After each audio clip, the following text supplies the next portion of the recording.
દાહોદના દેવગઢ બારિયા નગરપાલિકા મત વિસ્તારમાં 2 વર્ષના વહીવટદારના શાસન બાદ ચૂંટણી યોજાઈ રહી છે।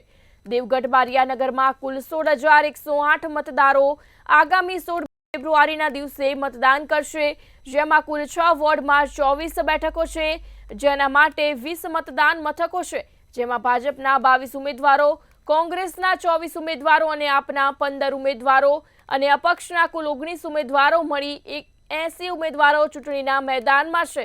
પાર્ટીના અને કાર્યકર્તાઓ અને ઉમેદવારોનું શું કહેવું છે, આવો સાંભળીએ। દાહોદ જિલ્લાનો છેવાડાનો વિસ્તાર એટલે દેવગઢ બારિયા નગરપાલિકાનું ઇલેક્શન છે। અહીંયા અપક્ષ, કોંગ્રેસ, આમ આદમી પાર્ટી અને ભાજપ આ ચારેય જે 3 પક્ષો છે અને અપક્ષો છે તેઓ અહીંયા મળીને ચૂંટણી લડી રહ્યા છે।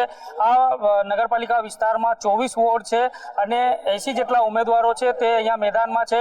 ત્યારે અમારી સાથે અહીંયા જે ગત ટર્મના સત્તારૂઢ ઉમેદવાર છે તે અમારી સાથે છે, નીલભાઈ સોની છે। નીલભાઈ, કયા વિકાસના કામો નગરમાં કરવામાં આવ્યા છે અને હજુ કયા બાકી છે? દેવગઢ બારિયા નગરપાલિકામાં છેલ્લા અઢી વર્ષ પહેલા ભારતીય જનતા પાર્ટીનું શાસન હતું।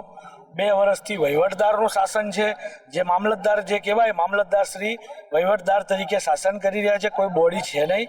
દેવગઢ બારિયા નગરમાં વિકાસની વાત કરીએ તો વિકાસ ચારે બાજુ થયો છે, લોકોને દેખાય છે।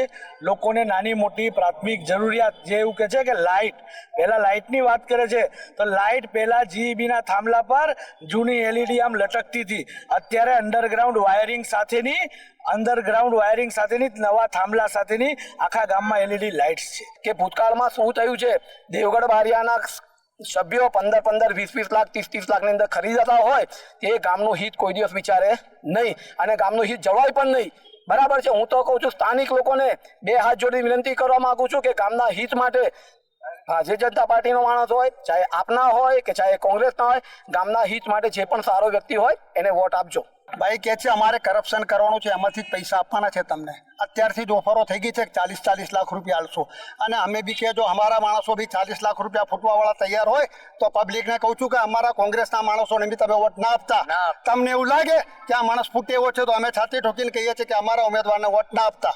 ભાજપ, કોંગ્રેસ, આમ આદમી અમારા જોડે કોઈ જોડે રહેવા નથી। સારા ઉમેદવારો, મેં તો એક પણ રજૂઆત કરી હતી કે ગામમાં આપણે ઇલેક્શન નથી કરવું, સારા માણસોના સિલેક્શન કરો। મેં કોઈ લૂંટી નથી લાવ્યો, બેંક નથી લૂંટી, મેં મહેનતથી કમાયો છે। 8 કરોડ રૂપિયા ભેગા થાય તો ગામનો કેવો વિકાસ થઈ જાય? ચૂંટણીનો રિઝલ્ટ આવે તારે આવે, થાય કે ના થાય? ઉભું રહીને ભાઈ ગામના આગેવાનોની સમક્ષ મૂકવાનું, બોલો તમારા ભલે એમ શું તકલીફ છે? આ તકલીફ છે, લો ભાઈ ચલો અમારા પૈસા તમે અમે સર્વે ઉમેદવારીએ લોકફાળો કર્યો, અમને વિકાસનો બહુ મોટો કીડો છે, તો ભાઈ કીડો હોય તો પોતાના પૈસા બી ખર્ચવા માટેની તાકાત તો થોડી ઘણી રાખવી પડે। નેતાઓ છે તેમના દ્વારા જણાવવામાં આવ્યું છે। મંતવ્ય ન્યૂઝ, નઈમ મુંડા, દાહોદ।